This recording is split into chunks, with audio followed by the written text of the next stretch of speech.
Hi friends, నేను మీ త్రివేణి. ఈరోజు నేను మీకు టమాటీ పప్పునైతే చూపించబోతున్నాను. మనం రెగ్యులర్గా వండే టమాటీ పప్పు ఇలా చేసామంటే ఎప్పుడు చేసినా రుచిగా ఉంటుంది. ప్రాసెస్ చూసేయండి. ఒక కుక్కర్ తీసుకొని 1 కప్పు కందిపప్పునైతే వేసుకుంటున్నాను. 150 గ్రామ్స్ కందిపప్పునైతే తీసుకున్నానండి. దీన్ని వాటర్ వేసి నీట్గా ఇలా వాష్ చేసుకోవాలి. 2 టైమ్స్ అయితే ఇలా నీట్గా వాష్ చేసుకోండి. ఇలా నీట్గా వాష్ చేసుకున్నాక ఇప్పుడు ఇందులో 1 కప్పు టమాటీలను అయితే వేసుకుంటున్నాను. 5 మీడియం సైజు టమాటీలను అయితే వేసుకున్నాను. అలాగే ఒక 4 పచ్చిమిర్చిని ఘాట్లు పెట్టి వేసుకున్నాక ఒక పెద్ద సైజు ఆనియన్ని పెద్ద పెద్ద ముక్కలుగా వేసుకొని 1/2 టీ స్పూన్ పసుపు, 1 స్పూన్ కారం, అలాగే 1 స్పూన్ సాల్ట్ని కూడా వేసుకోవాలి. ఇప్పుడు పప్పు మునిగే వాటర్ని అయితే వేసుకొని మూత పెట్టి 3 విజిల్స్ వచ్చే వరకు కుక్ చేసుకోవాలి. 3 విజిల్స్ వస్తే సరిపోతుంది. విజిల్స్ అయితే మనకి కంప్లీట్ అయిపోయాయి. చూడండి, మనకి పప్పు కూడా బాగా కుక్ అయిపోయింది. ఇలాంటి ఒక గుంత గరిటె తీసుకొని లేదంటే ఒక పప్పు గుర్తు తీసుకొని దీన్ని ఇలా బాగా మ్యాష్ చేసుకోవాలి. ఇలా బాగా కలుపుకోవాలండి. ఇప్పుడు దీంట్లో కొద్దిగా వాటర్ని అయితే యాడ్ చేసుకుందాం. కొద్దిగా వేసుకోవాలండి. ఒక 1/2 గ్లాస్ వాటర్ అయితే వేసుకోవాలి.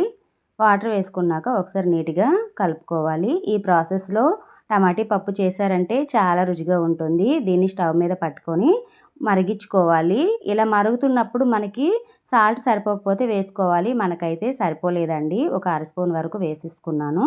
ఇప్పుడు దీన్ని బాగా 2-3 నిమిషాల పాటు మరిగించుకోవాలి. ఇలా బాగా మరిగిన పప్పుని పక్కన పెట్టుకొని స్టవ్ మీద ఒక గిన్నె పెట్టుకొని పోపు వేసుకుందాం. తాలింపుకు సరిపోయే ఆయిల్ అయితే వేసుకోవాలి. ఆయిల్ బాగా వేడెక్కాక 1 స్పూన్ పచ్చిశనగపప్పును అయితే వేసుకుంటున్నాను. అలాగే 1/2 స్పూన్ ఆవాలు, 1/2 స్పూన్ జీలకర్ర, ఒక చిటికెడు మెంతులు అయితే వేసుకోవాలండి. మెంతులు వేసుకోవడం వల్ల పప్పు మంచి ఘాటు వాసన అయితే వస్తుంది. అలాగే ఒక 7-8 వెల్లుల్లి రెమ్మల్ని తలకొట్టు వేసుకోండి. కాడలతో సహా ఒక 10 ఎండుమిరపకాయలను అయితే ఇలా తుంచి వేసుకున్నాను. ఒక 2 రెమ్మల కరివేపాకును వేసి బాగా వేయించుకోవాలి. ఇలా బాగా పోపును మొత్తం వేయించుకోవాలండి. పోపు బాగా నల్లబడే వరకు వేయించుకోవాలి. మన పప్పు టేస్ట్ అనేది ఈ పోపులోనే ఉంటుంది. అందుకే బాగా వేయించుకోవాలి.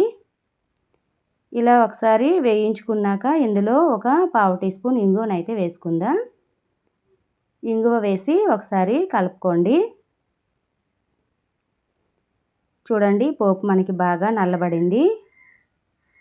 ఇలా నల్లబడితే సరిపోతుంది. ఇప్పుడు ముందుగా రెడీ చేసుకున్న పప్పునైతే తాలింపులో ఇలా వేసుకోవాలి. ఆహా, గుమగుమలాడిపోతుందండి. మీరు కూడా ఒకసారి ట్రై చేయండి. పప్పు వేసిన వెంబటే మూత పెట్టుకోవడం మాత్రం మర్చిపోకండి. మూత పెట్టేసి 5 నిమిషాలు ఆగిపోండి. ఇప్పుడు మూత తీసినాక ఒక గుప్పెడు కొత్తిమీరను వేసి ఒకసారి కలుపుకోవాలి. ఇంతేనండి, చాలా సింపుల్గా టమాటీ పప్పు అనేది రెడీ అయిపోతుంది. ఉత్తి పప్పుతోనే తినేస్తారు. ఎటువంటి కూరలు కూడా అవసరం లేదు. అంత రుచిగా ఉంటుంది. మీరు కూడా ఒకసారి ట్రై చేయండి ఫ్రెండ్స్. నా వీడియో మీకు నచ్చిందని అనుకుంటున్నాను. నచ్చితే చిన్న లైక్ ఇచ్చి సపోర్ట్ చేయండి.